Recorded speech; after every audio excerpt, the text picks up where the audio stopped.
Oke, selamat sore teman-teman. Selamat sore Gita, thank you sudah join di IG Live CMID, ngobras CMID ya.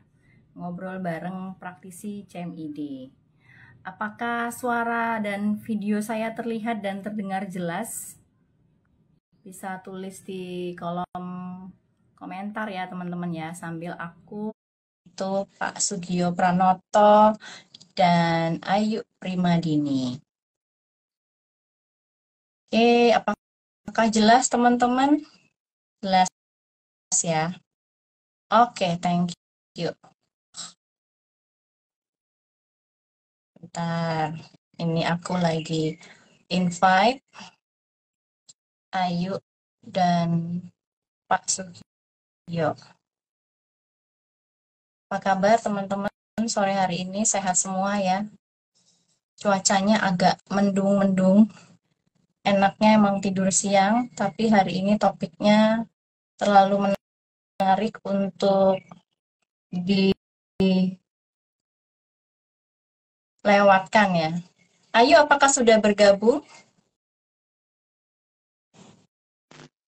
Halo, Pak Sugio, selamat Halo, sore. selamat sore. Jelas suaranya? Jelas banget, suara Oke, jelas, video jelas. Kayaknya lagi semangat banget nih sore ini, ya. Pak Sugio. Sinyal Kita sinyalnya mantap ini. siap apa, Pak? Siap ditanya-tanya ya tentang kurikulum ya. Iya. Ini Ayu belum terlihat lagi. Oh, belum bisa Ayo masuk. bisa masuk sebentar. Ini invite lagi ya. Jadi teman-teman sore hari ini sambil kita nunggu Ayu ya, biar bisa join.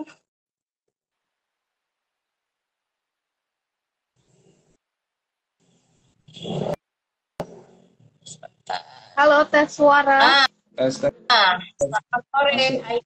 Sudah masuk ya? masuk. Bukan Suara aku sudah kelihatan. eh, Suaranya Ayu, terdengar. suara terdengar Ayu seperti yang tadi, tapi sayangnya wajahmu yang cantik itu gagal aku lihat. Teman-teman yang nonton lihat mukaku nggak? Teman-teman tolong bisa komentar ya di kolom komentar apakah kami terlihat bertiga saat ini atau hanya berdua saya dan Pak Sugio, sama suaranya apakah masuk semua ya? Mungkin teman-teman bisa Cek-cek. bantu ya untuk cek sound, cek video. Aku bisa melihat Oke. Mbak Ayu. Oke, sip. Bisa mendengar juga ya, lihat jelas Bu. Oke, sip, aman lah kalau gitu ya Ayu. Apa? Memang karena kita udah terlalu sering bertemu Ayu, nanti bisa bosan tuh kalau ngeliat terus kan. Jelas ya semua audio. Oke, oke, aman. Berarti kita bisa langsung mulai ya. Ya, Baik, selamat oke. sore teman-teman semua yang udah join ya, yang sudah ikut menyaksikan ngobras CMID sore hari ini sesuai dengan iklan di flyer bahwa kita sore hari ini akan punya topik yang menarik ya, karena baru saja kita ketahui bersama kita sudah berganti pemerintah yang baru ya 20 Oktober yang lalu. Dan seperti biasa, seperti tradisi pada umumnya ketika berganti pemerintahan, maka yang terkait pendidikan, karena menterinya juga ganti, maka akan ada pendekatan-pendekatan yang mungkin berubah juga. Jadi makanya sore ini kami akan membahas ganti menteri, ganti kurikulum, apa implikasinya dan bagaimana kurikulum menurut perspektif Charlotte Mason tentu saja, karena kita ada di Charlotte Mason Indonesia. Baik, langsung saja kita sama-sama berharap ya cuaca sore hari ini baik, karena kalau IG Live itu kita sangat tergantung sinyal ya. Semoga sinyalnya lancar, aman, suaranya jelas. Kalau teman-teman nanti sambil ada pertanyaan bisa menulis di kolom kanan bawah ya, ada tanda tanya ya. Itu teman-teman bisa menuliskan pertanyaannya di situ agar nanti bisa saya bacakan saat sesi tanya jawab. Oke, sore hari ini saya sudah bersama dua narasumber yang kita tunggu bersama. Ini sulit banget loh untuk mengajak dua orang ini karena sangat sibuk. Jadi aku bersyukur sekali akhirnya bisa nge-live bareng Ayu lagi setelah 2 tahun yang lalu ya. Yuk kita terakhir nge-live bareng ya. Bicara soal sibuk ya. Hari ini kita akan live bareng dengan tema kurikulum. Kebetulan Ayu Primadini ya, teman-teman sudah kenal semua, adalah salah satu dari Dewan Asas Charlotte Mason Indonesia. Beliau adalah ibu dari 3 anak ya, dan praktisi Charlotte Mason Indonesia sudah sejak lama. Dan narasumber kita yang kedua, tak kalah menariknya, yaitu Pak Yohanes Sugio Pranoto. Dari namanya kita juga sudah tidak asing ya dengan beliau. Beliau adalah seorang praktisi Charlotte Mason, walaupun uniknya ya, beliau juga adalah seorang guru ya, guru SD, guru di sebuah institusi pendidikan formal, tapi beliau sendiri saat ini menjalani pendidikan rumah ya, Pak Sugio ya, kalau tidak salah ya, anak-anaknya semua tidak ada yang sekolah formal, tapi menjalani pendidikan homeschooling ya, dengan metode Charlotte Mason. Jadi karena kita bahasnya kurikulum, memang kalau hanya aku dan Ayu yang ngobrol kan nanti kurang afdol ya, karena kan kami berdua ini homeschooler ya, jadi mungkin kayak kurang, tidak terlalu terkena dampak begitu ya Yuk ya, kalau gonta-ganti kurikulum ya, karena kita sudah memilih kurikulum tersendiri gitu ya. Tapi kan kalau yang di sekolah ini bisa jadi cukup terdampak ya dengan perubahan kurikulum ini. Seperti kita ketahui, kalau di catatan saya dari hasil riset yang sudah dikumpulkan oleh tim riset media sosial CMID, kita ada tim riset juga ya, itu dari tahun 2004 sampai tahun ini 2024, jadi selama kurun 20 tahun, itu kita sudah ada 4 kali pergantian kurikulum. Jadi tepat ya, setiap kali pergantian pemerintahan 5 tahun sekali, kita ganti kurikulumnya juga selalu ganti gitu ya. Diawali dengan kurikulum berbasis kompetensi di 2004, kemudian diganti dengan kurikulum tingkatan satuan pendidikan atau KTSP, lalu diganti dengan Kurtilas. Nah, ini yang cukup ramai juga ya waktu itu ya, dan belum semua melaksanakan, sudah ganti lagi ya dengan yang namanya kurikulum merdeka. Dan kurikulum merdeka sendiri sebetulnya baru efektif juga baru beberapa tahun belakangan begitu ya. Nanti Pak Sugio akan membahas lebih lanjut ya tentang kurikulum merdeka atau kurikulum ini seperti apa sih. Nah, kita langsung aja nih ke topik utamanya. Gimana nih untuk Pak Sugio dulu ya, fenomena ganti-ganti kurikulum ini kan kalau kita lihat cermati di media sosial ya, kayaknya kan banyak yang mengeluh nih, aduh belum selesai kita beradaptasi gitu ya dengan kurikulum yang kemarin, udah ganti lagi. Nah, kalau menurut pandangan Pak Sugio sendiri sebagai seorang guru ya di institusi sekolah, itu bagaimana sih Pak menyikapi pergantian kurikulum nih? Apakah memang ada kesulitan atau mungkin malah enggak? Gimana Pak Sugio? Silakan. Ya, terima kasih.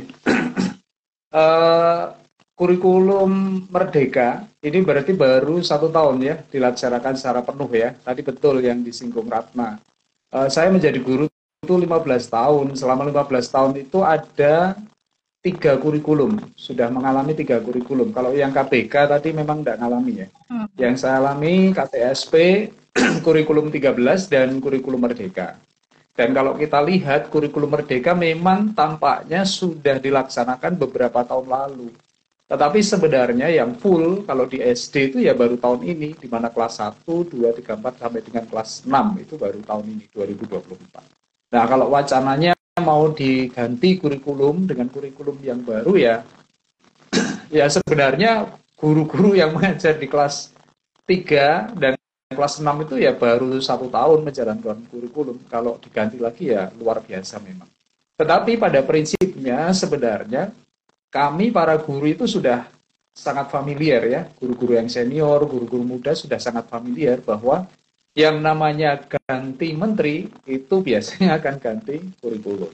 Gitu. Jadi sudah disposisi batin seorang guru itu sudah paham, itu sudah biasa.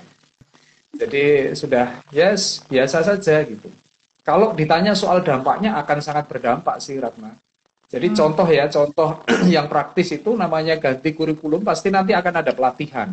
Pelatihan itu bisa tingkatnya itu kalau kepala sekolah ya dalam 1 kota gitu ya.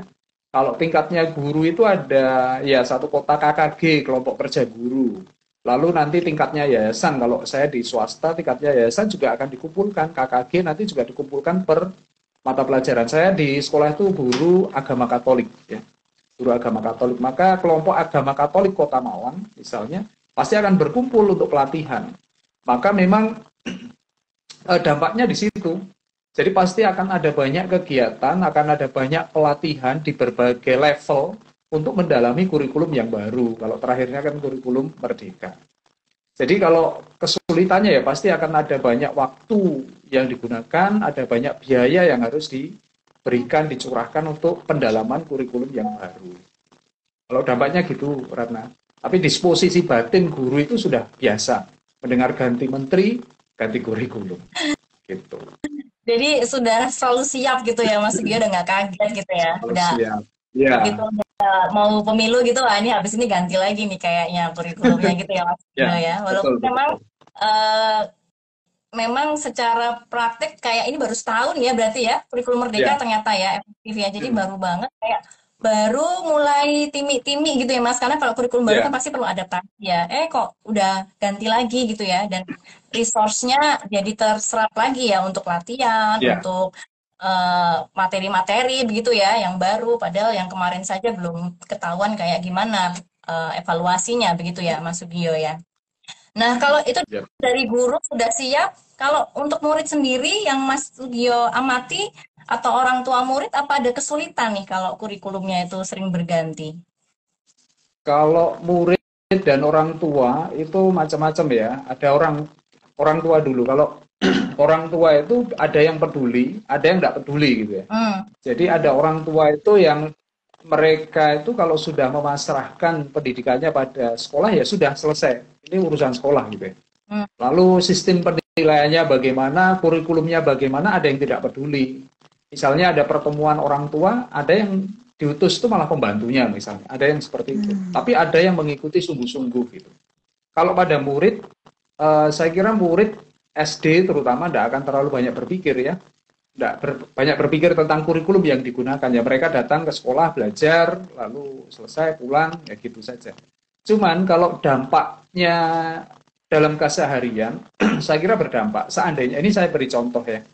Saya beri contoh, seandainya guru itu setia dengan semangat kurikulum merdeka, maka dampaknya akan sangat besar pada murid. Dua prinsip saja, prinsip yang digunakan dalam kurikulum merdeka misalnya, pembelajaran berpusat pada peserta didik. Lalu yang kedua, model pembelajaran yang diterapkan adalah model PBL. PBL itu problem based learning gitu ya. Jadi dalam model problem based learning, saya bicara teknis ya, biar untuk lebih ke konsep yang lebih tinggi. Dalam pembelajaran dengan pendekatan model problem based learning, itu guru harus setia dengan sintak. Sintak itu prinsip dan langkah-langkah. Nah, misalnya prinsip yang pertama mengorientasi peserta didik pada masalah. Lalu langkah kedua misalnya mengorganisir siswa dalam pembelajaran. Lalu membimbing siswa secara individu maupun kelompok untuk menyelesaikan masalah, melihat masalah itu lalu mencari penyelesaiannya. Lalu berikutnya misalnya langkah yang kelima itu menganalisis lalu mengevaluasi proses pemecahan masalah. Lalu juga ada proses menyajikan hasil karya. Jadi prinsip berpusat pada peserta didik dengan model pembelajaran problem based learning itu akan mendorong siswa itu sungguh-sungguh aktif. Tapi dengan catatan memang guru mengerti tentang semangat kurikulum merdeka, model-model pembelajaran yang harus diterapkan. Ini salah satu model. Lalu ada model lain misalnya discovery learning, PJBL, project based learning. Nah, kalau guru setia dengan semangat kurikulum merdeka, maka dampaknya akan berbeda gitu ya. Tapi kalau guru tidak mengerti dan tidak setia dengan prinsip dalam kurikulum merdeka, ya pembelajaran akan biasa saja di kelas. Misalnya pendekatan ceramah gitu saja. Ceramah, lalu murid diminta untuk menulis soal di papan, atau didikte, murid menulis, tidak hidup kelasnya itu. Tidak ada diskusi, tidak ada presentasi, tidak ada pembelajaran menggunakan media-media digital, tidak ada itu. Jadi memang tergantung dari gurunya bagaimana dia mengaplikasikan, memahami kurikulum merdeka lalu mengaplikasikan di kelas. Maka kalau dampak ke murid menurut saya kalau gurunya sungguh-sungguh paham dan bisa menerapkan, maka akan berdampak. Hmm. Memang kuncinya ada di guru gitu ya Mas ya, malahan ya. Ya, ya, Segala kurikulum ini murid kayak istilahnya ya tinggal ngelakoni aja gitu ya. Nah, tapi menjadi ya, problem ketika gurunya mungkin paradigmanya masih lama atau ya, belum siap menerapkan kurikulum yang baru atau tidak tahu caranya gitu ya Mas ya. ya, Jadi makanya ya, perlu banyak pelatihan saja. Kalau cuma sekali pelatihan mungkin juga belum cukup kali ya Mas ya. Jadi apa namanya, kayak sekarang kan ada suara-suara di luar nih, aduh sekarang gara-gara kurikulum merdeka anak SMA banyak yang nggak bisa ngitung aja nggak bisa gitu ya, ada yang belum bisa baca tulis semua karena semua harus dinaik kelaskan gitu kan. Nah itu berarti sebenarnya nggak sepenuhnya benar ya Mas Sugio ya, karena kan ya, juga baru ya, setahun ya. ya, ya, Dan memang itu persoalan lain ya. Jadi itu hal lain saya kira ya. Ada satu hal yang memang harus, ya pemahamannya kurang holistik sih menurut saya kalau begitu. jadi pemahamannya kurang titik ya Mas, ada problem lain yang lebih besar sebetulnya ya, karena masalah Ya, pendidikan itu begitu kompleks gitu ya Mas Sugio ya. Jadi ya, kalau ya. melihat masalah pendidikan yang sangat kompleks itu sebenarnya ganti kurikulum itu kan kayak dianggap "Ya udah ganti aja kurikulumnya." Apakah memang benar-benar akan menyelesaikan masalah yang ada, Mas? Kalau menurut saya sih tidak bisa ya, tidak bisa ganti kurikulum itu menyelesaikan masalah pendidikan. Jadi bicara soal pendidikan, apalagi eh, negara ya, dalam lingkup negara itu tidak sederhana kalau menurut saya. Sejauh saya memahami, ini dari kasus nyata ya, dari teman-teman guru agama Katolik yang saya kenal ada di Kalimantan, ada di Papua, ada di NTT gitu. Kita bicara tentang kurikulum merdeka di tahun 2023 tahun lalu. Mereka bahkan kurikulum 13 saja belum memahami secara menyeluruh. Kurikulum 13 ya. Kita mau bicara tentang keterampilan abad 21 yang terkait dengan komputer, terkait dengan internet, terkait dengan dunia digital. Mereka internet saja belum mengerti, belum bisa mengakses internet dengan baik. Untuk dapat internet sinyal itu mereka harus pergi ke kota. Jadi itu masih satu soal ya, satu soal pendidikan, yaitu soal fasilitas, akses ke pendidikan, akses ke fasilitas. Belum lagi kalau kita bicara tentang kualitas guru, belum lagi bicara soal budaya ya, misalnya pandangan tentang pentingnya pendidikan. Ada orang-orang tertentu yang melihat pendidikan tuh tidak terlalu penting. Penting kamu prinsip-prinsip lama ya, penting kamu sudah besar, kamu bisa masak, kamu bisa merawat diri, lalu kamu siap menikah. Nah, itu kan juga tantangan sebenarnya. Lalu kalau soal politik misalnya, soal pemerataan anggaran, anggaran di daerah satu, daerah lain berbeda, belum lagi soal korupsi.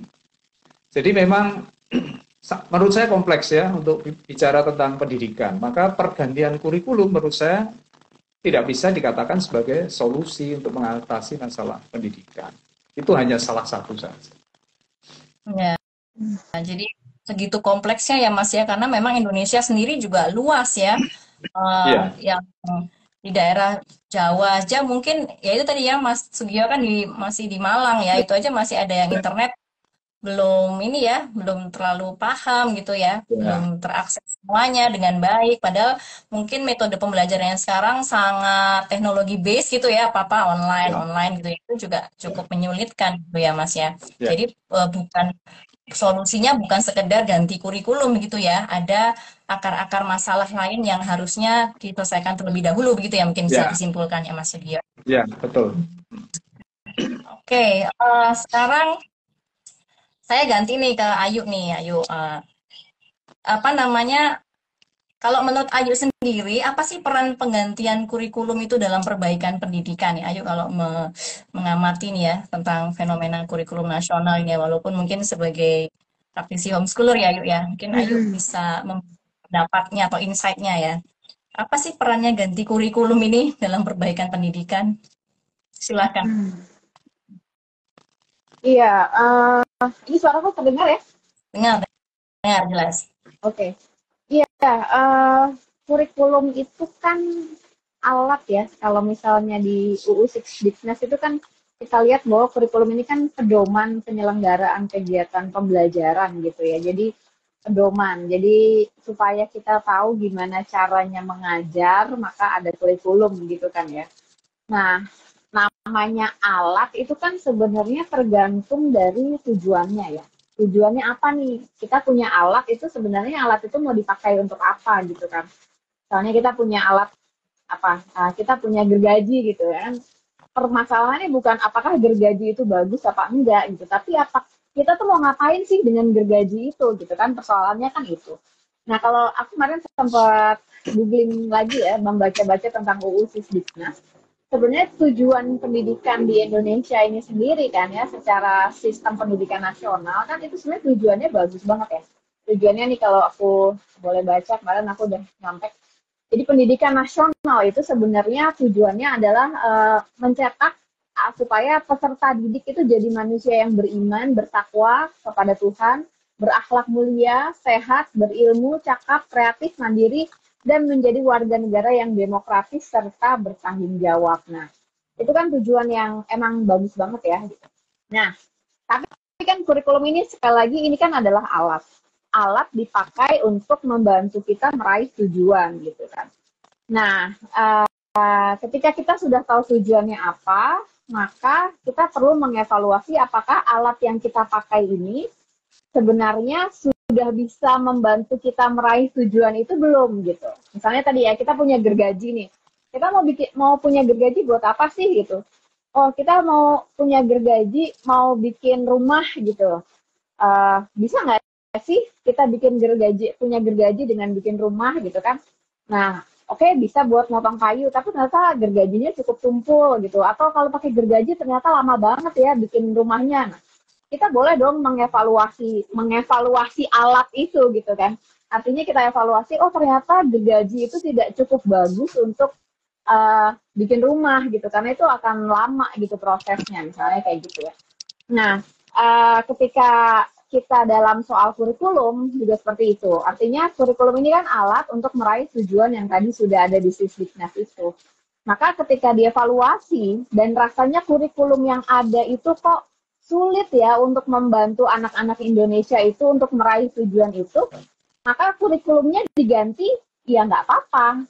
Berarti kan alatnya kita ganti gitu. Oh ternyata selama ini kita cuma pakai pisau gitu, padahal kita mau bikin rumah gitu, atau kita cuma pakai gergaji tumpul, itu nggak mungkin gitu, impossible untuk bisa meraih tujuan itu, maka ini alatnya perlu kita ganti gitu. Jadi menurutku pergantian kurikulum dalam rangka salah satu tujuan untuk memperbaiki pendidikan, ya why not gitu sebenarnya, karena kita perlu mengevaluasi alat yang kita pakai kan. Oke, jadi kalau menurut Ayu tadi sebenarnya fine-fine aja ya, ibaratnya tuh ganti kurikulum kayak ganti alat aja, asal kita pemerintah dalam hal ini ataupun pemangku pendidikan semua stakeholder itu tahu sebenarnya apa sih tujuan pendidikan kita itu gitu ya.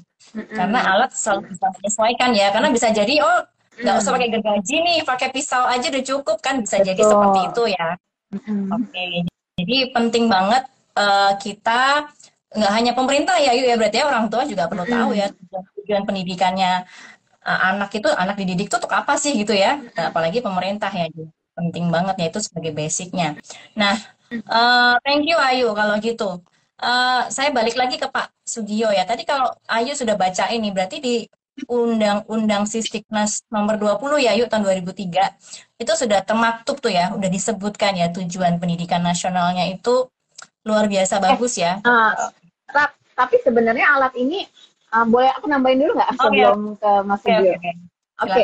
Nah, tapi sebenarnya alatnya dalam kita tadi meraih tujuan itu, alat itu kan bukan satu-satunya faktor, ya kan? Alat itu bukan satu-satunya faktor. Ada si penggunanya ya,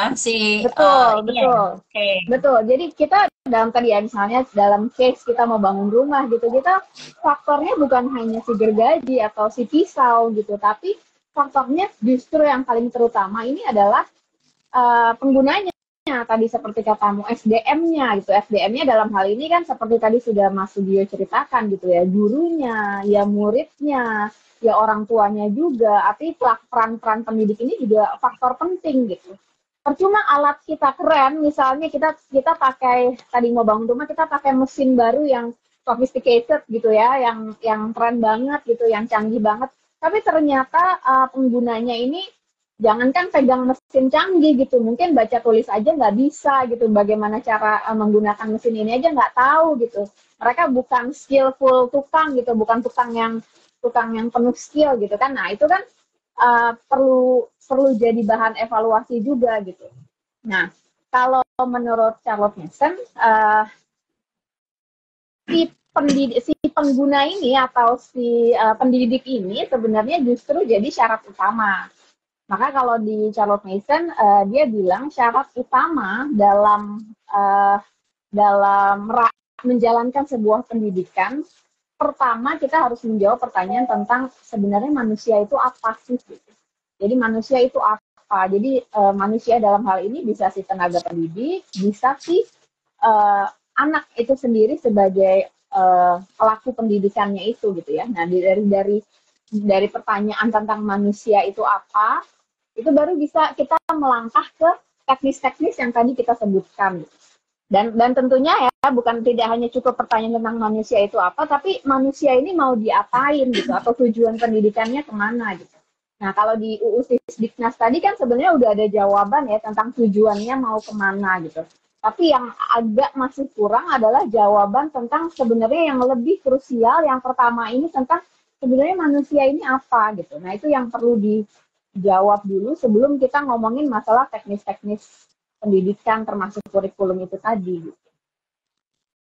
Oke, jadi cara pandang seluruh stakeholder terhadap hakikat manusia itu apa akan sangat menentukan gitu ya. Betul. Jadi harusnya itu yang pertama nih yang dijawab dulu sebelum menentukan tujuan, begitu ya Yuk ya, dengan Betul. kata lain ya. Baru habis itu tahu hakikat manusia apa, mau dikemanakan, mau kira-kira nanti diapain gitu ya, baru tujuannya apa, dan baru setelah itu kurikulum gitu ya. Jadi jangan dibalik-balik gitu ya. Kalau sekarang mungkin yang terjadi malah sibuk mikirin kurikulumnya dulu, tapi pertanyaan yang penting pertama ini malah belum clear gitu ya Yuk ya. Kalau bisa dilihat. Jadinya dan kan kita ini ya, jadinya kita mudah tergoda ya untuk bikin kurikulum yang bagus, yang meniru kurikulum A, meniru kurikulum B, meniru negara sana, meniru negara sini gitu kan. Kita jadi mudah tergoda ketika kita belum mampu menjawab pertanyaan dasar itu gitu. Oke. Jadi gampang pindah ke lain hati gitu ya, padahal yang ini aja belum dijalani dengan benar gitu ya Yuk ya. Dan akhirnya banyak sumber daya yang terbuang percuma gitu ya untuk gonta-ganti. Kan ini makan effort juga kan, biayanya besar. SDM-nya aja tadi juga mesti ada pelatihan, karena kan tadi yang Ayu juga sudah bahas dan Pak Sugio juga ya, bahwa SDM ini ya juga mungkin faktor krusial ya untuk menjalankan kurikulum ini ya, karena mereka man behind the gun gitu ya. Kalau yang pegang nggak benar kan bisa lari kemana-mana nih, malah jadi rusak rumahnya gitu ya, ibarat kata ya. Betul. Malah jadi bagus. Dan mungkin penting, aku jadi pengen tahu juga nih sebenarnya pelaku pendidikan ini pada tahu nggak sih, pernah nggak sih mempertanyakan manusia itu apa, tujuan pendidikannya apa, atau jangan-jangan tujuan pendidikan yang di UU Sisdiknas nih pada tahu nggak sih sebenarnya gitu ya. Mungkin itu bisa pertanyaan yang menarik. Oke, thank you Yuk. Aku ke Pak Sugio dulu ya. Tadi kita lanjut. Ya itu tadi ya. Sebenarnya tadi kan sudah disebutin ya, UU Sisdiknas sudah menyebutkan tujuan pendidikan manusia Indonesia itu untuk apa dan seperti apa, arahnya mau kemana. Nah, secara konkretnya di lapangan itu sudah menuju kepada tujuan seperti yang tercantum di undang-undang tersebut atau belum sih Pak Sugio? Kalau sepengamatan Pak Sugio sebagai guru ya, selama berapa puluh tahun Pak Sugio menjadi guru? Ada 20 tahun belum? 50 Belum, tahun 15 ya. tahun. Cukup 15 lama lah tahun. ya. Ya, gimana tuh Mas Sugio? Ya, sayangnya itu ya. Saya katakan sayangnya di undang-undang tadi sudah Ayu sebutkan ya soal menyiapkan atau menjadikan manusia itu beriman, bertakwa pada Tuhan, lalu berakhlak mulia, sehat, berilmu, cakap, kreatif, dan menjadi warga negara yang demokratis dan bertanggung jawab. Jadi soal karakter ya. Saya katakan sayangnya itu sejauh saya pengalaman saya 15 tahun ya, dan di konteksnya di wilayah saya di Malang, lalu Jawa Timur, lalu juga mendengar satu dua cerita di berbagai daerah. Artinya saya mengatakan gini, barangkali di tempat lain akan ada yang berbeda dengan apa yang saya katakan. Itu menurut saya tidak masalah. Sayangnya diskusi-diskusi guru itu jarang sekali bicara tentang manusianya. Jarang sekali. Jadi memang diskusi itu banyak soal administratif. Jadi supervisi yang dilakukan oleh atasan, oleh kepala sekolah, oleh pengawas, pertanyaannya seputar administratif. Bukan bagaimana soal mengembangkan karakter peserta didik gitu. Bicara soal person gitu jarang sekali itu ditemui. Nah itu realitasnya. Padahal menurut saya sepakat ya bahwa pendidikan itu sebenarnya kita berhadapan dengan manusia dalam dunia pendidikan ini. Kita tidak berhadapan dengan barang. Kalau berhadapan dengan barang, misalnya dilakukan tindakan A, B, C, maka jadinya ini D. Tapi dengan manusia tidak bisa seperti itu. Dilakukan A, B, C, kadang jadinya F, jadinya G gitu loh. Ini gimana? Nah kan seninya ada di situ. Maka menurut saya guru itu memang harusnya idealnya itu punya kemampuan refleksi ya, jadi melihat situasi sekarang tuh apa, misalnya kita melihat situasi kita sekarang tuh situasi yang terasing gitu ya, terasing manusia, suami terasing dari istrinya, anak terasing dari orang tuanya, lalu guru bisa terasing dari murid-muridnya, kalau misalnya dia sungguh hanya fokus di HP-nya, misalnya suami HP-an, istri HP-an, saling terasing gitu.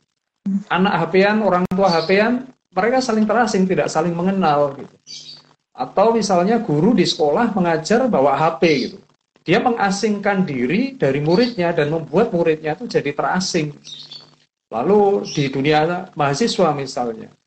Jadi ada banyak situasi yang membuat orang itu merasa sendiri. Maka kalau kita lihat fenomena sekarang itu ada banyak bunuh diri. Di Malang itu ada satu jembatan yang menjadi tempat favorit bunuh diri.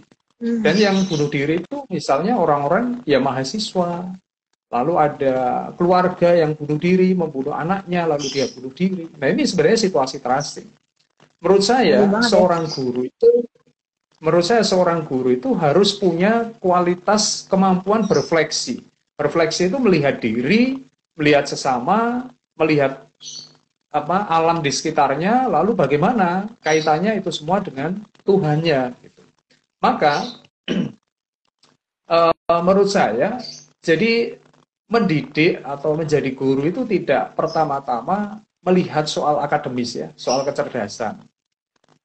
Bukan pertama-tama melihat soal administrasi, tapi bagaimana dia berelasi dengan anak, bagaimana dia berelasi dengan murid itu secara personal sebagai pribadi. Nah itu sayangnya situasi sejauh saya mengenal, Undang-Undang Sisdiknas yang begitu bagus ya sebagai sebuah visi pendidikan itu tidak selalu menjadi bahan refleksi bagi para guru, tidak menjadi bahan pelatihan bagi para guru untuk menyadarkan panggilannya sebagai guru.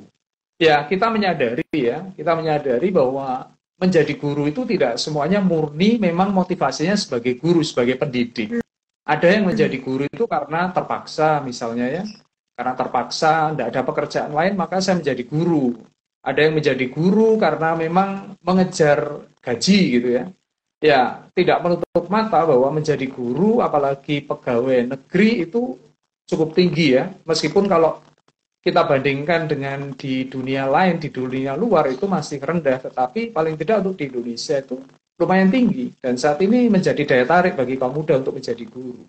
Tetapi ya itu ya, ketika tidak ada kesadaran bahwa menjadi guru itu yang dididik itu adalah manusia, maka semangat oportunis soal ya mencari keuntungan semata, lalu menjadi guru misalnya karena memang tidak ada pekerjaan lain, ketika itu menjadi semangatnya ya, dampaknya spiritualitas seorang guru itu tidak dimiliki. Jadi dia bekerja ala kadarnya, melihat guru itu hanya sebagai profesi, bukan sebagai panggilan. Berbeda ketika melihat guru itu sebagai profesi dengan melihat keguruan ini sebagai panggilan. Jadi poinnya menurut saya adalah apa yang dicita-citakan dalam Undang-Undang Sisdiknas nomor 20 tahun 2003 itu belum menjadi diskusi dasar, belum menjadi gerak dasar bagi para guru yang ada di Indonesia. Jadi melihat guru itu hanya sebagai profesi saja. Jadi profesi dan bukan melihat pekerjaan atau panggilan guru itu kaitannya dengan manusia. Kadang lupa di situ menurut saya. Itu Ratna. Waduh, sayang sekali ya Mas ya. Jadi sebenarnya tujuannya sudah sedemikian bagus, tapi ternyata gurunya masih banyak yang harus diakui bekerja bukan karena panggilan gitu ya Mas ya, sekedar karena ya cuman memenuhi kebutuhan hidup saja. Jadinya akan berbeda nih ya spiritualitasnya ya. Jadi yang diurusin ya sekedar checklist administrasi aja gitu ya Mas ya. Ya, Mau muridnya betul. karakternya akan bagus atau enggak ya dia pokoknya aku udah ngerjain tugasku sesuai checklist gitu ya. Ya, Padahal guru itu yang digarap manusia ya, makhluk hidup ya, bukan benda mati. Jadi sebenarnya ini problem yang mendasar ya Mas Sugio ya kalau gitu ya. ya. Sebuah keprihatinan ya tadi fenomena bunuh diri di Malang pun juga banyak ya Mas ya. Aku pikir kalau di Malang itu less stress gitu ya, ternyata sama aja ya Salah karena saja. sama Ya aja kan. mungkin karena Gen Z sekarang ya, jadi efeknya soal kerapuhan ya, terasing itu tadi lah ya. Orang mau cerita dengan siapa, tidak bisa gitu Hmm. ya. Jadi kayak keluarga satu ruangan makan bersama tapi sibuk dengan gawainya masing-masing itu menciptakan keterasingan ya. Jadi Ya, walaupun secara kebutuhan hidup terpenuhi tapi jiwanya kering gitu ya Mas Sugio ya. ya, Dia nggak ya, tahu mau ngomong sama ya. siapa. Ini mungkin bisa menjadi refleksi juga ya bagi kita semua ya karena ini bukan guru aja ya yang melakukan, orang tua malah ya yang juga seperti itu gitu ya Mas Sugio Iya, ya. betul. Padahal Ya. kerja pendidikan ini bukan hanya di pundak guru ya, tapi juga di pundak orang Ya. tua. Oke, terima kasih Mas Sugio. Lalu kalau menurut Ayu ini ya, dalam perspektif CM sendiri, tadi kan Ayu mengatakan bahwa ada dua pertanyaan besar yang harus dijawab gitu ya tentang eh, manusia itu apa, terus manusia itu mau diapain gitu. Itu kalau menurut metode CM sendiri bagaimana Ayu menjawab dua pertanyaan penting tersebut? Oke. Eh, Poin pertama dalam metode CM itu memang beliau membahas dulu soal apa sih sebenarnya manusia itu ya gitu, karena ini satu fondasi yang sangat penting sebelum kita merumuskan satu teknis kan. Nah, CM sendiri percaya bahwa manusia itu bukan hanya makhluk biologis. Nah, definisi makhluk biologis kan yang kayak tadi sudah Pak Sugio ceritakan gitu ya. Makhluk biologis itu makhluk yang kebutuhannya adalah kebutuhan biologis gitu. Makan, terus punya rumah, jalan-jalan, liburan gitu kan. Itu ketika manusia itu hanya makhluk biologis, maka kebutuhan dia adalah kebutuhan yang sifatnya biologis semata gitu. Tapi Charles Manson dengan tegas mengatakan bahwa manusia itu bukan makhluk biologis semata gitu. Artinya manusia itu makhluk yang holistik gitu ya. Dia punya emosi, dia punya intelektualitas, dia punya spiritualitas, hal yang paling penting seperti tadi Mas Sugio bilang gitu kan. Nah, ketika pendidikan hanya bertujuan untuk atau ketika pendidikan hanya memandang manusia ini hanya sebagai makhluk biologis, maka efeknya adalah seperti yang tadi sudah Pak Sugio ceritakan. Artinya dengan tujuan biologis ini, maka manusia dianggap cukup dengan punya pendidikan cukup untuk bisa bikin manusia bisa kerja. Karena manusia dipandang sebagai makhluk biologis. Akhirnya anak sekolah SD, SMP, SMA tujuannya adalah supaya bisa kerja.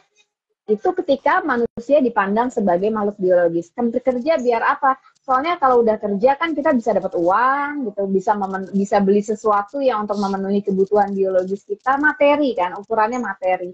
Atau setidaknya kita punya pengakuan sosial lah ya gitu. Wah, Ratna nih sekarang direktur di mana gitu kan, itu ada pengakuan sosial yang seperti itu ya. Tapi konteksnya tetap biologis. Nah, Charlotte Mason menentang keras pepandangan ini, gitu. Menurut beliau bahwa manusia ini juga adalah makhluk yang terutama adalah makhluk spiritualitas. Maka ketika manusia dipandang juga memiliki faktor emosional, faktor spiritualitas, maka pendidikan juga tidak bisa menafikan hal-hal itu, gitu. Pendidikan harus bisa membantu anak-anak supaya bertumbuh bukan hanya biologisnya saja, dalam arti bertumbuh bukan hanya supaya dapat nilai bagus, supaya punya karya, supaya punya piala gitu, tapi juga secara emosional bertumbuh, secara spiritualitas bertumbuh, secara intelektualitas bertumbuh, bukan sekedar hafal ya. Kan kadang-kadang persoalan sekarang anak-anak bisa menghafalkan satu pengetahuan gitu, tapi demi nilai, ya kan? Ya nggak gitu ya Pak Sugio ya, tapi demi nilai gitu, biar dapat ijazah bagus gitu. Bukan karena dia benar-benar mencintai pengetahuan dan membuat intelektualitasnya bertumbuh gitu kan.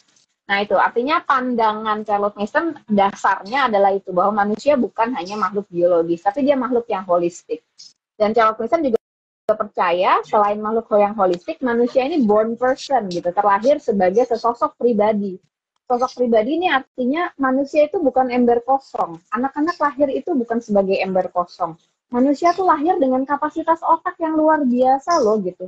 Mereka itu bukan tipikal yang ketika kita siramin sesuatu, kita isi sesuatu, maka mereka akan plek-ketiplek masuk gitu ke dalam otak mereka gitu kan. Misalnya kita kasih tahu, dia kasih ceramah gitu, kamu nggak boleh jadi anak nakal, kamu nggak boleh buang-buang air gitu, lalu dia akan berlaku seperti itu gitu. Bukan, manusia bukan ember kosong.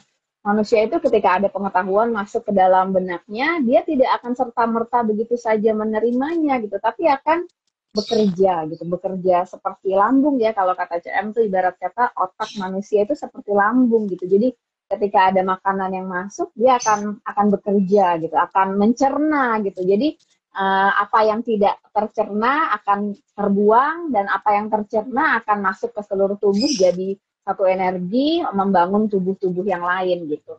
Nah, manusia bukan ember kosong gitu. Itu pemahaman CM yang dasar.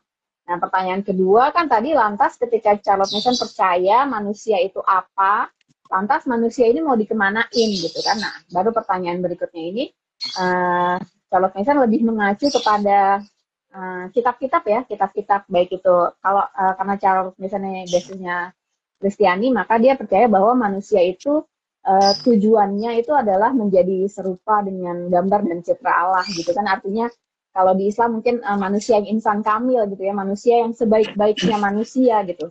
Manusia yang bukan cuma tahu caranya cari duit gitu, tapi manusia yang tahu bagaimana membuat dirinya bahagia, bagaimana membuat sekitarnya bahagia gitu. Jadi bukan cuma tahu caranya cari duit gitu kan, bukan cuma tahu gimana caranya bikin dirinya terkenal gitu kan, misalnya seperti itu. Jadi tujuannya adalah itu. Jadi lebih ke arah tahu caranya hidup ya, tahu hidup itu buat apa sih, makna hidup tuh apa sih, apa yang harus saya lakukan dalam hidup saya supaya hidup saya tuh konten gitu ya, penuh gitu ya, bukan semata-mata bagus dilihat dari luar, tapi juga dari dalam dia benar-benar merasa kebahagiaan. Kurang lebih seperti itu sih. Manusia itu apa dan tujuannya kemana dalam metode CM. Dan dua pertanyaan ini sebenarnya pertanyaan dasar yang perlu dijawab ketika kita mau mempelajari satu metode pendidikan ya, satu kurikulum pendidikan gitu. Jadi kurikulum itu seharusnya merefleksikan pandangan metode tersebut tentang manusia itu apa dan tujuannya kemana. Nah gitu. Nah itu nanti seharusnya dalam kurikulum Diknas ini dia merefleksikan apa yang sudah ada di UU Sisdiknas itu. Nah, itu yang nanti akhirnya perlu dievaluasi. Sudahkah kurikulum ini mencerminkan tujuan yang seperti itu dengan pandangan manusia yang seperti apa gitu kan? Seperti itu sih. Oke, thank you yuk. Jadi seandainya ya manusia yang terbentuknya yang konten tadi itu ya, yang tahu tujuan hidupnya itu, mungkin yang kasus tadi di jembatan itu bisa turun drastis gitu ya, yang harusnya ya. Karena ternyata banyak uang aja, terkenal aja tidak menjamin manusia konten ya, bahagia ya. Betul. Banyak yang masih merasa jiwanya kosong gitu ya, karena itu sebenarnya bukan sesuatu yang ya mungkin dia belum memenuhi apa sih tujuan dia diciptakan gitu ya. Nah, kalau ngelihat menurut filosofi pendidikan Charles Manson tadi kan itu visinya bagus ya, sama seperti tujuan yang udah disampaikan UU Sisdiknas tadi kan sebenarnya ya bagus juga gitu ya. Tapi kan kayak yang tadi Pak Sugio sampaikan, pada praktiknya bisa jadi kan juga nggak selaras gitu ya, Betul, betul. praktisi Charlotte Mason ini juga nggak selaras gitu ya sama visinya yang tinggi gitu. Jadi kalau menurut Ayu, bagaimana ya caranya supaya praktiknya itu bisa selaras dengan tujuan dan cara memandang manusia yang sungguh mulia tadi ya? Iya, bener banget, Rap. Artinya, soalnya kerap kali kita tuh punya visi yang tinggi, tapi dalam keseharian ternyata kita tidak menuju pada visi itu gitu ya, gitu ya. Kalau aku suka ngibaratin gini, kayak kita tuh punya cita-cita kurus gitu, tapi kita hobinya ngemil sama rebahan gitu kan, gitu. Tapi kita ngomong terus, aku tuh pengen punya body yang ideal gitu, aku pengen badanku bagus gitu, tapi hobinya ngemil gitu, sambil ngemil gitu ya. Itu kayaknya banyak terjadi ya di mana-mana ya gitu ya. Artinya ketika kita punya visi yang tinggi itu harus diikuti dengan kelakuan yang selaras dengan visi itu gitu. Tapi seringkali banyak manusia nggak sadar bahwa ternyata apa yang ada dalam keseharian itu tidak menuju pada visi itu gitu kan. Makanya kalau ditanya tadi gimana caranya supaya selaras, poin pertama tentu harus ada kesadaran ya, kesadaran. Dan kesadaran itu kan tidak serta-merta ada ya, tidak serta-merta ada. Kesadaran itu perlu diubah pelan-pelan, tidak bisa berubah tiba-tiba gitu, mengubah paradigma, terus supaya dengan kesadaran itu kan tujuannya mengubah paradigma, mengubah mindset gitu kan. Nah, itu perlu dilakukan secara kontinu dan memang itu bukan hal yang instan ya. Bukan hal yang instan gitu, bukan yang misalnya teman-teman nih dengerin IG live gitu atau dengerin baca bukunya CM gitu kan, misalnya, oh iya ya bagus ya visinya CM, oke, aku mau menuju pada visi itu gitu kan. Nggak serta-merta terus hidup kita berubah gitu kan. Artinya perlu ada kesadaran dan perlu ada usaha yang kontinu gitu untuk mengubah hidup kita seperti itu. Nah, untuk mengubah itu yang pertama dilakukan memang harus ada perubahan mindset. Karena kan kelakuan kita dalam keseharian, perilaku kita dalam keseharian itu kan sebenarnya akarnya ada di mindset kita ya, ada di paradigma kita gitu, apa yang kita pikirkan.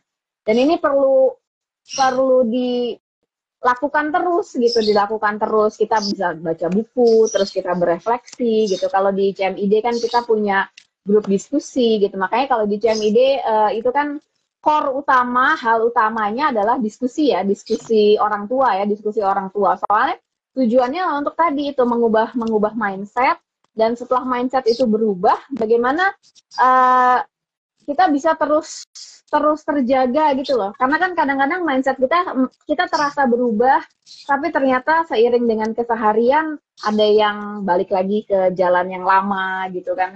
Kayak tadi, oh udah sadar nih olahraga itu penting gitu, seminggu doang olahraga, habis itu seminggu kemudian malas lagi gitu kan. Kadang-kadang kita sering gitu ya, makanya kita di CMID ini core kegiatannya adalah diskusi yang rutin gitu. Jadi orang tua demi orang tua ini kita terus berdiskusi, kita terus kalau istilahnya CM itu pikiran ketemu pikiran, maka kita akan semakin berpikir gitu. Jadi ketika pikiran kita bertemu dengan pikiran lain, kita saling berefleksi, atau pikiran kita ketemu dengan pikirannya Ibu CM dalam buku-buku yang dia sampaikan, atau pikiran kita ketemu dengan buku-buku yang lain lagi selain buku CM gitu, kemudian kita semakin berpikir. Nah, proses itulah yang perlahan akan mengubah diri kita, mengubah perilaku kita gitu. Dan ini proses panjang ya, proses panjang yang memang perlu continue untuk dilakukan.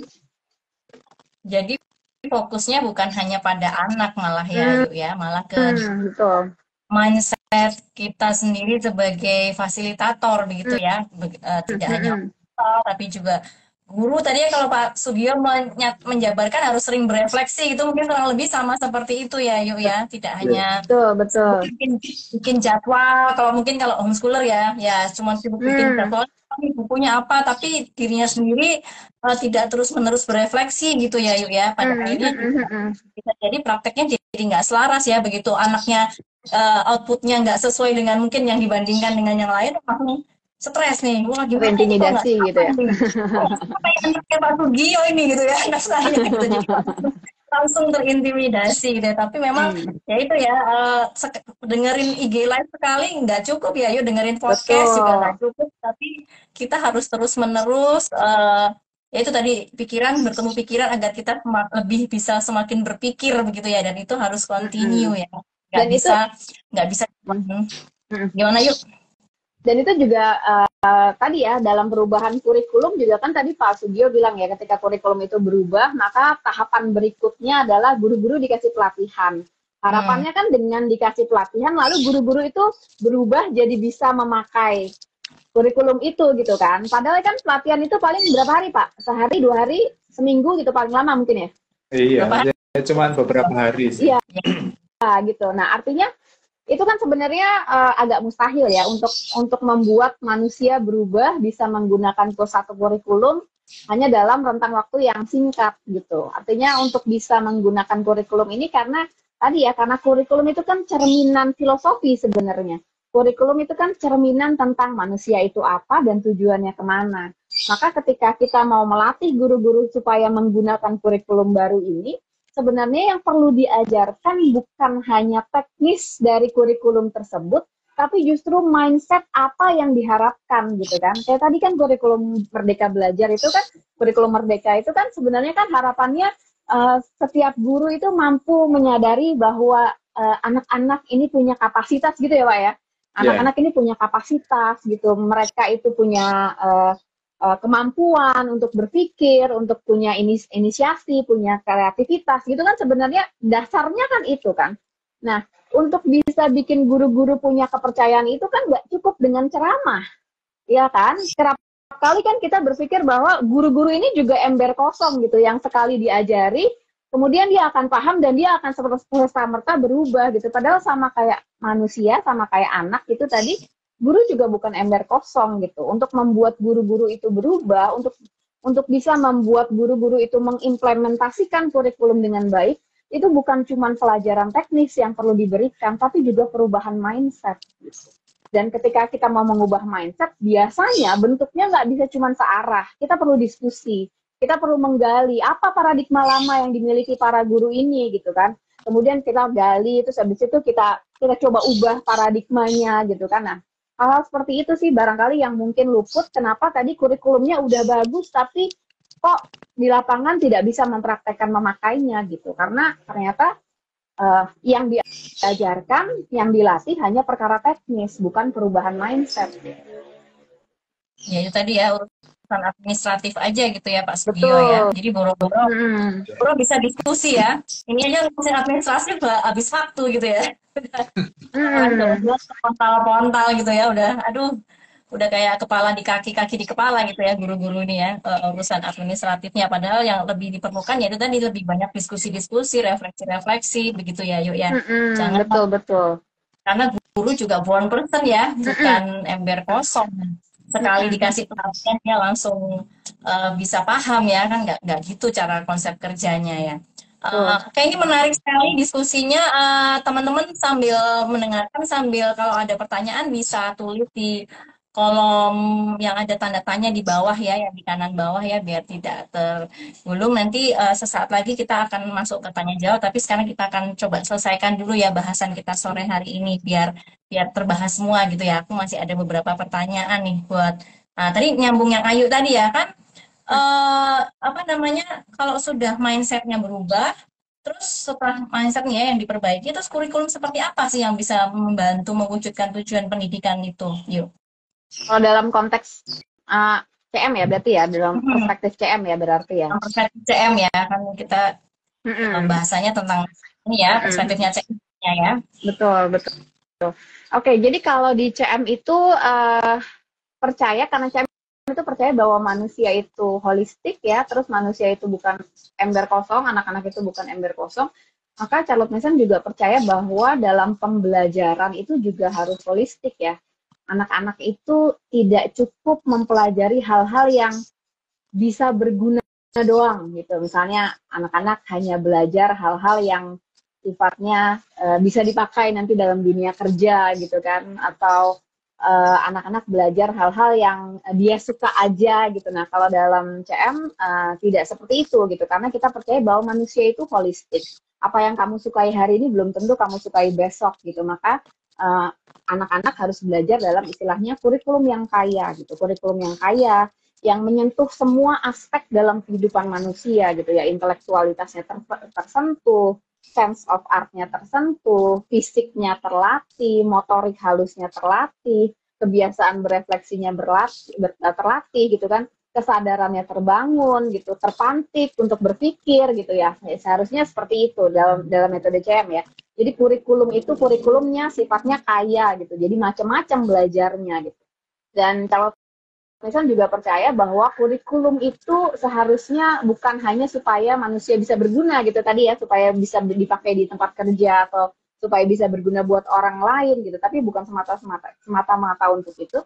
Tapi bagaimana kurikulum yang ada ini membuat siswa itu merasa bahagia gitu ya. Jadi mencari berpengetahuan itu belajar atau mempelajari pengetahuan itu membuat dia menimbulkan satu kebahagiaan dalam dirinya gitu. Jadi karena tadi ya, karena aspek holistik, jadi bukan hanya untuk kepentingan orang, tapi juga untuk kepentingan kita sendiri gitu kan. Karena kan bagaimana mungkin kita menerangi orang lain kalau misalnya diri kita saja tidak terang gitu ya. Artinya bagaimana mungkin kita bisa berguna buat orang lain kalau diri kita saja tidak merasa terang di dalam diri kita gitu kan. Artinya kurikulum ini juga harus menimbulkan kebahagiaan buat dirinya gitu. Dan konteksnya kalau di CM ini jadi akhirnya kurikulum itu harus sesuai dengan hukum alam, hukum alam. Jadi karena tadi konteksnya kan misalnya masalah variasi gitu kan. Kalau misalnya diibaratin sama lambung gitu kan, kita nggak bisa ya cuman makan apa brokoli terus gitu, meskipun brokoli itu sehat tapi kan kita nggak bisa makan brokoli aja gitu. Jadi ya hukum alamnya seperti apa, maka itu yang perlu kita pelajari. Karena Charles Manson percaya bahwa sejatinya ada hukum dasar gitu, ada hukum dasar dalam pendidikan ini gitu, termasuk dalam cara orang untuk mempelajari sesuatu gitu. Jadi mesti beragam gitu ya. Kayak kayak makan itu sesuai standar pemerintah tuh apa isi piringku tuh warna-warni gitu ya, Yuk ya. Iya. Ganti menu biar gizinya terpenuhi semua. Itu juga ternyata pikiran, akal budi juga butuh seperti itu ya. Jangan dijejeli sama satu aja walaupun itu kelihatannya bagus, kelihatannya dia suka gitu ya. Itu enggak kalau CM enggak bisa seperti itu ya. Tapi kan kayaknya jadi banyak banget yuk, pusing kita gitu ya. Terus kan nggak ada ya kurikulum kayak gitu di Indonesia. Gimana CMID menyikapinya yuk? Atau kalau misalnya ada praktisi CM gitu ya, bisa nggak sih atau gimana sih caranya mendapatkan kurikulum yang sangat beragam seperti itu yang sesuai dengan filosofi CM itu gimana yuk saat ini? Sebenarnya kalau di website di luar banyak ya kurikulum CM yang udah jadi, bukan banyak sih, ada gitu kurikulum CM yang udah ada panduannya seperti itu. Tapi kan kalau dari CMID sendiri menyadari bahwa uh, banyak hal yang berbeda konteksnya ya kalau dengan kurikulum-kurikulum yang dari luar itu. Maka hari ini CMID memang sedang berusaha untuk merumuskan kurikulum CM versi lokal gitu ya. Waktu itu mungkin teman-teman ada yang sudah pernah lihat, kita pernah mengeluarkan rekomendasi buku untuk dipelajari yang ada di website CMID ya, website CMID rekomendasi buku, walaupun belum banyak, masih sedikit. Nah, tapi hari ini kita lagi sedikit mundur gitu, jadi bukannya maju tapi mundur. Lagi sedikit mundur supaya kita bisa merumuskan kembali untuk setiap subjeknya itu sebenarnya hal apa sih yang penting atau hukum alam apa sih yang ada untuk setiap subjek gitu. Kita ambil dari tulisan-tulisan CM gitu, kita sedang berbincang-bincang dengan para pakar gitu untuk mengetahui sebenarnya setiap subjek itu apa saja yang perlu dipelajari, tahapannya seperti apa gitu. Nanti setelah itu kita akan merekomendasikan buku-buku apa yang terkait dengan subjek-subjek tertentu gitu. Didoakan aja ya supaya bisa cepat kurikulum CM. Sudah di spill ya sama Ayu ya. Ayu ini juga salah satu tim kurikulum ya. Apa istilahnya ya? Profesor ya Ayu ya. Dulu dia juga jadi koordinator tim kurikulum tapi sekarang udah ke Mbak Tiur ya. Kita doakan ya teman-teman ya, semoga segera hadir itu kurikulum TM yang bermuatan lokal gitu ya Yu ya, beserta panduan-panduannya gitu ya. Jadi orang tua yang mungkin atau praktisi gitu ya yang menggunakan metode CM bisa lebih terbantu gitu ya untuk bisa menjalankan praktik praktik akademis di keluarga masing-masing. Nah, tapi itu kan CM ya Yuk ya. Nah, kan tidak semua orang nih bisa pakai CM, apalagi yang sekolah ya. Mungkin teman-teman yang menyaksikan di sini ada yang anak-anaknya masih bersekolah ya, sekolah formal ya. Lantas bagaimana solusinya ya untuk orang tua atau yang anaknya sekolah atau guru-guru tapi pergantian kurikulum ini gimana yuk? Suaraku masih terdengar ya? Soalnya headsetnya mati. Dengar. Suara terdengar. Oke, masih sama ya. Oke, kalau tadi kan kita ngomongin bahwa sebenarnya permasalahan paling penting adalah di negara ini kan Sisdiknas itu harusnya punya pandangan tentang manusia ya. Tapi kan sebenarnya pertanyaan tentang manusia itu apa dan tujuannya kemana itu bukan hanya perlu dijawab oleh negara ya, tapi juga perlu dijawab oleh semua pelaku pendidikan ya, entah itu guru, entah itu orang tua, fasilitator, atau sebutlah apapun itu gitu.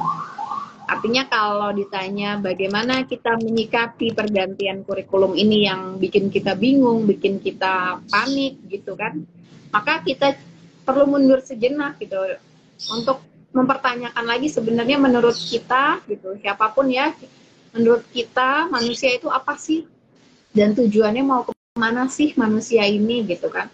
Aku punya anak, anakku itu apa sih, dan anakku itu mau diapain, mau dijadikan apa gitu, tujuan aku mau melakukan pendidikan untuk dia, tujuannya kemana sih gitu. Jadi semua orang perlu berefleksi dan punya filosofi ya agaknya ya, terlepas dari itu guru kah, orang tua kah gitu kan. Ya semua pihak ya perlu berefleksi ya, karena kalau misalnya tidak berefleksi, Charlotte Mason bilang tuh kita tuh cuman kayak akan tadi ya seperti gue bilang ya, kita cuman akan mengambil quote A, teknis B, adegium C gitu. Kita hanya akan comot sana sini untuk menjadikan itu sebuah jahitan kain perca yang kumuh kalau kata CM gitu. Untuk menutupi ketelanjangan kita gitu. Ketelanjangan kita tuh dalam arti karena kita tidak punya filosofi gitu. Akhirnya kita comot sana, comot sini untuk menutupi ketelanjangan kita. Gitu. Nah, ketika itu terjadi kan, jadi kita nanti jadi bingung sendiri ya. Sebenarnya ini arahnya mau kemana sih gitu kan? Nah, karena ketika kita dalam kebingungan nggak tahu arahnya mau kemana, maka kita akan terus-menerus jadi korban kan. Ketika ada apapun yang terjadi di luar sana, maka kita akan jadi korban terus dan nggak tahu kita mesti ngapain gitu. Wah, ini salah, itu salah. Ini pasti gurunya salah, pasti pemerintah salah gitu kan. Ya bolak-balik akhirnya kita menjadi korban yang kita nggak tahu mau ngapain gitu. Tapi ketika semua pihak sadar gitu kan, memiliki kesadaran, tahu arahnya mau kemana gitu, kita selalu bisa punya pilihan kok gitu. Kalau nggak suka sama sekolah ya udah homeschool gitu. Kalau nggak suka homeschool ya udah cari sekolah gitu kan. Tapi yang perlu kita sadari bahwa setiap pilihan pasti punya resiko kan gitu kan. Nah udah ketika kita sudah memilih dengan sadar ya udah kita sadari resiko apapun yang ada di situ kita terima gitu. Kalau enggak ya choose another choice gitu ya, pilih yang lain gitu. Tapi ketika kita sudah memilih dengan sadar ya kita juga sadar dengan resiko apa yang mau kita ambil gitu. Jadi kita nggak bisa mau semua gitu ya Yu ya, actually ya, tetap memilih itu bebas, tapi kita tidak bisa bebas dari konsekuensinya ya Yu ya. Oh betul. Ya Pak Sugio, ada yang mau disampaikan tadi? Ya, menarik ya. Saya ingat itu ya dari apa yang dikatakan Ayu itu, ingat pepatah Latin itu ada begini bilang, non scholae sed vitae discimus ya. Jadi saya belajar itu bukan hanya untuk nilai, tetapi untuk hidup. Maka menurut saya, saya sebagai guru di lembaga formal yang bekerja di dinas pendidikan, ya secara profesional saya tetap akan bekerja secara administratif ya, meskipun bukan administrator yang baik gitu ya. Kalau dihitung itu ya, tadi saya diam-diam ngitung itu berapa administrasi yang harus saya kumpulkan, ada 13 gitu ya. Ada 13 administrasi, ada modul ajar, ada CP, ada TP, ada program remedi, program pengayaan, analisis TP, modul P5, jurnal sikap, jurnal harian, dan seterusnya, ada 13 pokoknya ya. Jadi sangat banyak. Oke, tidak masalah. Saya sebagai guru profesional akan saya kerjakan itu. Tetapi saya juga sadar, saya menyadari bahwa itu bukan kehidupan yang sesungguhnya.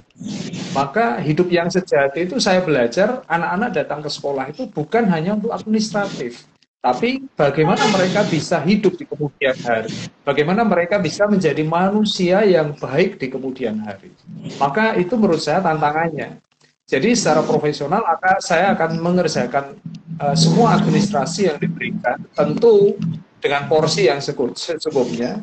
Tetapi secara personal, kalau bicara soal solusi ya, tadi masalah itu menurut saya banyak sekali. Maka solusi yang paling realistis menurut saya adalah mulai dari diri saya sendiri. Bagaimana saya bisa tetap menjadi guru yang baik.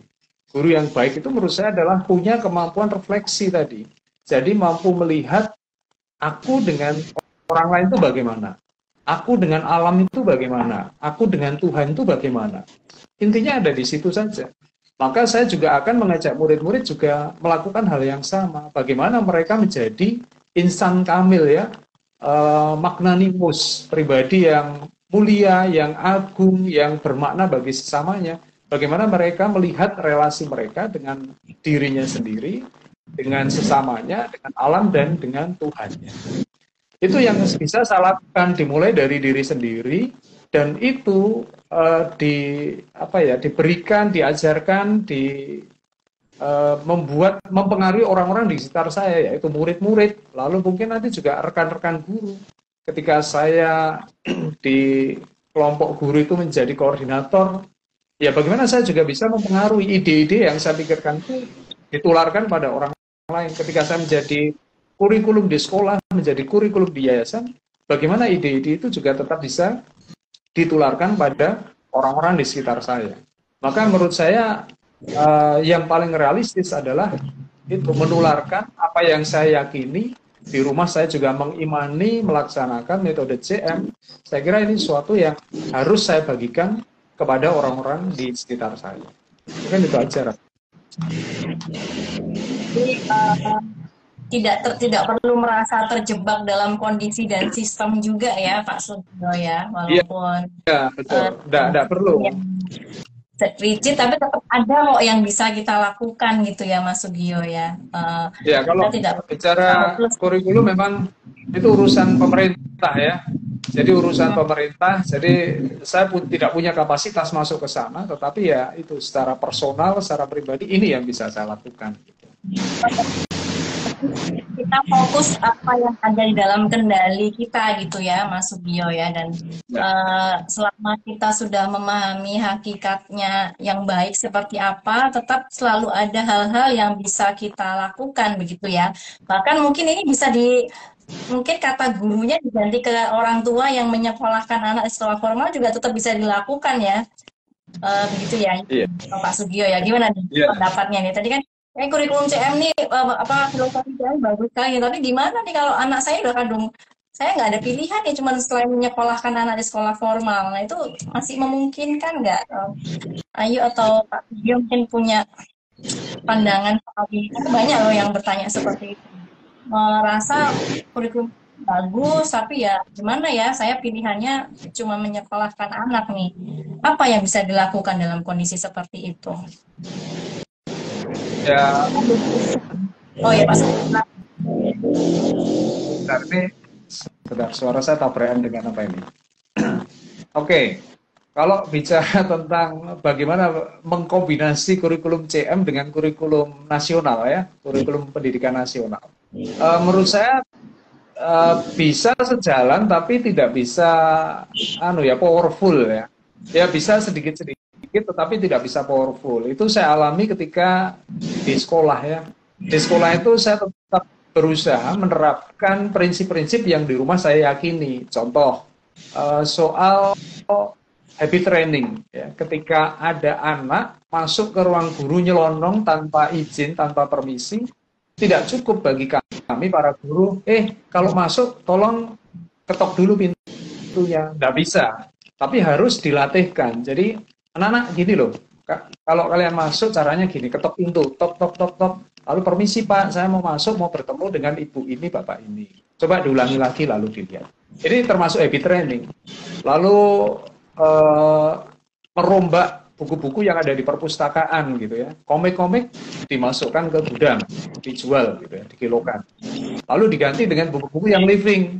Baca tadi Ayu sudah nyinggung ya soal website rekomendasi buku-buku itu. Nah, ketika saya ada di tim kurikulum, bahkan bendahara, saya bisa ikut mempengaruhi kebijakan bagaimana membeli buku yang berkualitas. Kalau buku yang berkualitas yang dibeli harus ini. Gitu.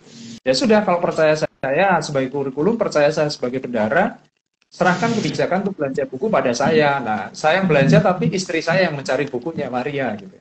Jadi tekniknya gitu saja. Jadi lalu hal lain-lain ya banyak ya bisa kita terapkan soal narasi di kelas yang kita bacakan di depan kelas satu cerita pendek lalu anak-anak diminta untuk mendengarkan, saya itu diminta untuk menarasikan. Siapa yang menarasi itu ditunjuk. Nah mau tidak mau mereka belajar untuk fokus mendengarkan cerita yang saya bacakan. Jadi ada banyak hal sebenarnya saya kira dalam keluarga kalau anak-anak sekolah itu tetap bisa diterapkan, tetapi memang tidak bisa powerful ya, tidak bisa powerful maksimal gitu, karena hanya sebagian-sebagian saja. Itu menurut saya. Mungkin Ayu punya pendapat berbeda. Ada pandangan yuk soal ini, karena banyak juga yang tanya kayak gitu tuh yuk. Tertarik nih tapi susah di sekolah formal nih. Kalau CM bilang instrumen yang paling penting dalam pendidikan, kan instrumen pendidikan CM ada 3 ya, atmosfer, disiplin, dan ide hidup gitu. Di antara 3 ini, menurut CM yang paling penting, bahkan perannya bukan 1/3, tapi 9/10, itu adalah atmosfer. Jadi kalau orang tuanya, anaknya sekolah, apakah kita bisa mendidik karakter anak dengan baik? Tentu sangat bisa gitu. Mulainya dari apa ya? Dari mendidik diri kita gitu kan. Dari cara kita menjalani hidup saja itu sudah menjadi pendidikan yang paling berarti sih buat anak-anak. Cara kita menjalani hidup, berperilaku dalam keseharian, cara kita berpikir, cara kita memandang orang lain gitu, cara kita ngomong mungkin kan. Terus pola pikir kita, paradigma kita, itu kan sebenarnya semuanya kita turunkan kan buat anak-anak ya, kita wariskan gitu kan. Emosi kita ya, kalau orang tuanya penakut biasanya anaknya juga akan ke bawah begitu. Kalau orang tuanya misalnya takut miskin, anaknya juga akan takut miskin gitu kan. Itu semua keturunan ya, terwariskan gitu loh buat anak-anak. Makanya kalau ditanya apa yang paling penting, ya mendidik diri kita gitu, membuat diri kita sadar ya akan makna hidup sebenarnya apa sih gitu kan. Hidup kita tuh sebenarnya buat apa sih gitu.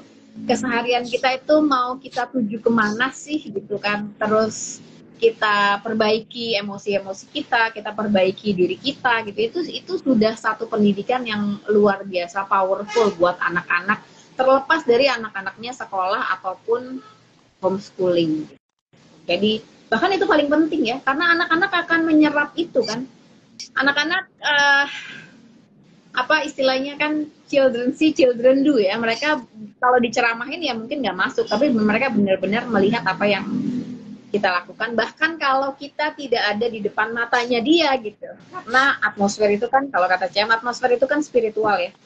Jadi bahkan kalau kita ada di belakangnya dia sekalipun, jadi anak-anak nggak lihat sekalipun, ya itulah yang akan mereka tiru gitu. Karena apa adanya kita inilah yang mereka hirup. Jadi masih ada harapan ya, yuk ya. Sangat banyak harapan.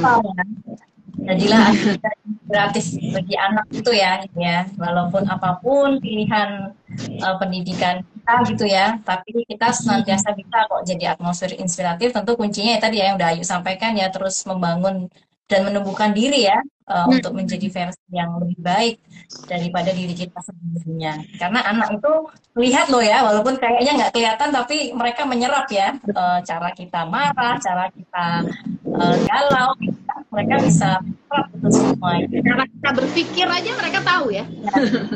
Ya, itu amazing ya, auranya kuat banget ya. Jadi kalau emaknya tantrum gitu ya, anaknya juga pasti tantrum ya. Gitu. Jadi kalau anak apa gitu yang harus kita lakukan bukan nyalahin anak, tapi mungkin refleksi lagi ya ke diri kita sendiri lagi seperti apa. Oke, ini menjadi harapan nih, karena ini tadi di kolom pertanyaan ya, mungkin ini ada satu pertanyaan dari Mbak Ani, bagaimana memenuhi tujuan yang digagas oleh CM sementara kita berada dalam sistem yang di luar kendali kita? Itu tadi mungkin sudah terjawab ya oleh Mas Gio dan Ayu ya, bahwa tujuan itu bisa dicapai gitu ya, walaupun kita berada dalam sistem yang di luar kendali, seperti yang tadi sudah dicontohkan oleh Mas Sugio. Atau ada tambahan nih, pertanyaannya ada yang mau ditambahkan nggak jawabannya, Mas Sugio? Cukup sih, kurang lebih sebenarnya seperti itu. Kurang lebih tadi jawabannya sudah ada ya. Oke, thank you Ayu dan Mas Sugio. Ini tadi ada juga beberapa komentar ya, pas banget. Tadi Mbak Grace, mantap Pak, Tuhan Yesus memberkati nih dari Jose.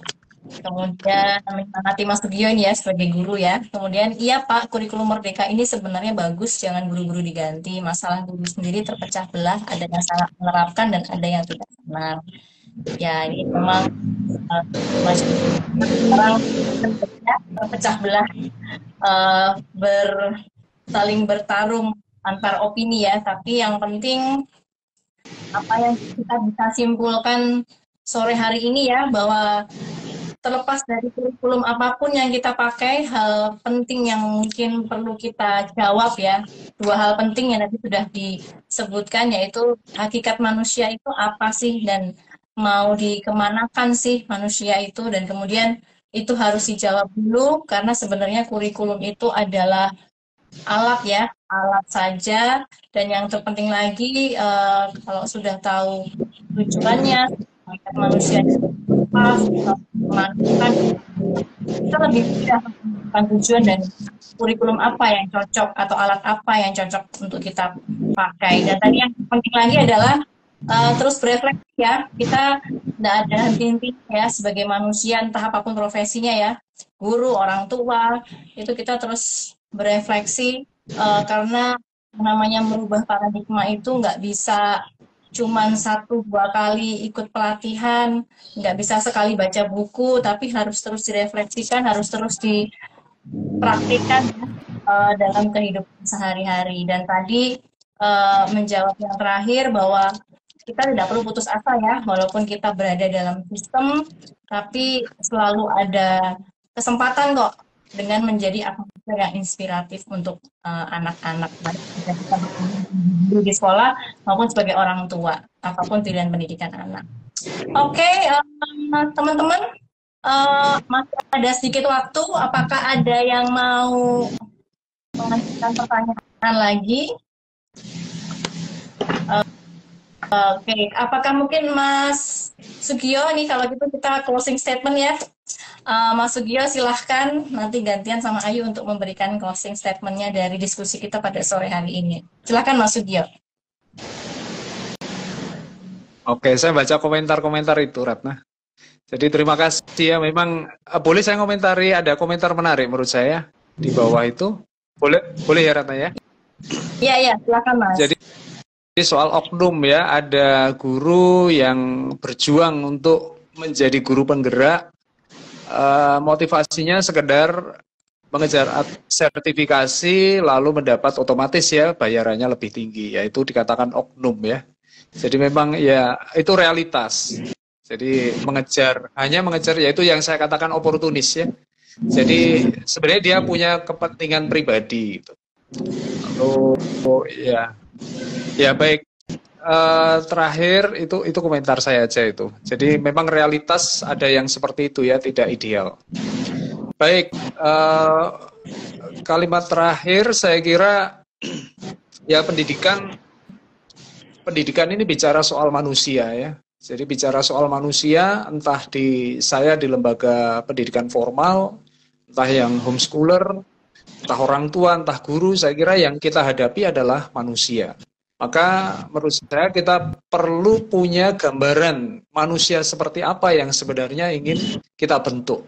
Nah, setelah itu kita punya caranya pakai cara apa gitu. Kalau saya di lembaga pendidikan formal sudah ditentukan caranya, tetapi saya tidak mau tunduk begitu saja, tunduk mati buta pada cara mereka, tapi saya menggunakan cara-cara yang saya yakini, saya imani itu benar dan itu sesuai dengan idealisme yang saya miliki. Jadi menyadari bahwa yang saya didik adalah manusia. Itu saja. Jadi sadari itu ya, itu yang paling penting ya Mas ya, menyadari bahwa apa yang kita didik adalah manusia. Dan janganlah mungkin kalau tadi berprofesi apapun ya, apalagi guru ya, itu hanya demi mengejar uang semata gitu ya Mas Sugio ya. Makanya tadi sampai ada oknum-oknum itu tadi ya, itu kan mungkin berangkatnya dari situ juga ya. Tapi sadarilah bahwa ini adalah sebuah kerja yang mulia gitu ya.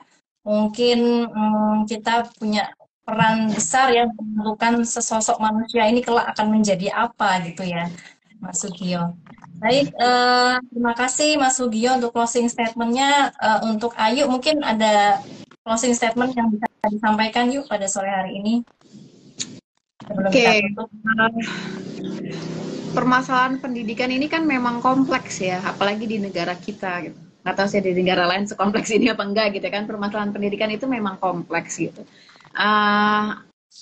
Aku merasa bahwa ini pada akhirnya karena kompleksnya ini ya semata-mata bukan tanggung jawab pemerintah gitu, bukan sekedar tanggung jawab pemerintah, bukan sekedar tanggung jawab guru. Ini tanggung jawab kita semua, orang tua gitu, terlepas dari orang tuanya itu anaknya sekolah ataupun anaknya homeschooling gitu kan. Artinya kita tidak bisa jadi orang yang serta-merta menyerahkan satu hal kepada pihak lain dan kemudian merasa bahwa itu selesai gitu. Misalnya anak kita sekolah, kita serahkan sekolah maka selesai, atau anak kita homeschool gitu, kita pikir dengan homeschool lalu semua permasalahan selesai, kan nggak bisa kayak gitu gitu. Artinya pendidikan ini sebuah proses panjang gitu. Pendidikan ini kan sebenarnya tujuannya untuk mengubah manusia, untuk mengubah peradaban ya. Dan ini kan satu proses panjang gitu. Satu proses panjang yang perlu dijalankan dengan continuous dan bisa terjadi perbaikan itu kalau semakin banyak pihak yang bahu-membahu, semakin banyak pihak yang sadar dan bekerja sama gitu kan. Artinya atas segala macam permasalahan pendidikan ya, mari kita merasa bahwa kita semua punya peran di situ gitu. Entah itu mendidik anak kita sendiri, mendidik anak tetangga gitu kan. Kita kan setidaknya jadi orang dewasa kan, kita dilihat ya oleh banyak anak gitu kan. Seperti itu sih. Jadi ya pendidikan itu tanggung jawab kita semua gitu. Karena pendidikan ini kan satu proses yang sebenarnya tidak berhenti ketika kita sekolah ya. Kita yang sudah tua-tua ini pun sebenarnya masih mengalami satu proses pendidikan gitu. Jadi ketika kita merasa bahwa kita bertanggung jawab pada pendidikan anak-anak, disitulah sebenarnya kita sedang mendidik diri kita ya, yang tidak akan pernah berhenti itu prosesnya gitu kan. Gitu Ratna dan teman-teman semua. Oke, it takes a village to raise a children gitu ya. Ya butuh sekampung. Kita nggak bisa dari saling kerja sendiri, tapi marilah kita bahu-membahu. Kita nggak hanya merutuki, nggak hanya mengkritik gitu ya, tapi kita coba deh lakukan apa yang kira-kira bisa kita lakukan begitu ya, untuk sama-sama memperbaiki kondisi supaya pendidikan Indonesia ini bergerak ke arah yang lebih baik begitu ya teman-teman semua ya. Mau yang homeschool, mau yang sekolah, itu semua saling bergandengan tangan, saling bahu-membahu, orang tua dan guru itu saling bahu-membahu ya, untuk sama-sama membesarkan anak-anak harapan bangsa ini. Dan juga terus-menerus kita juga terus belajar ya, bukan berarti karena kita udah nggak sekolah terus kita berhenti belajar, karena belajar itu begitu. Oke, terima kasih banyak Mas Sugio dan Ayu untuk Terima kasih. waktunya pada sore hari ini. Terima kasih teman-teman yang sudah join pada sore hari ini. Semoga ngobras kita di sore yang dingin-dingin empuk ini, yang di tengah hujan rintik ini bisa memberi insight-insight positif ya, menyemangati kita semua ya, bahwa selalu ada harapan gitu ya, dan patah semangat karena kita masing-masing punya peran yang bisa memberikan pertumbuhan dan kemajuan juga ya untuk pendidikan Indonesia. Oke teman-teman, terima kasih. Sampai jumpa lagi di Ngobras CMID kita edisi berikutnya ya.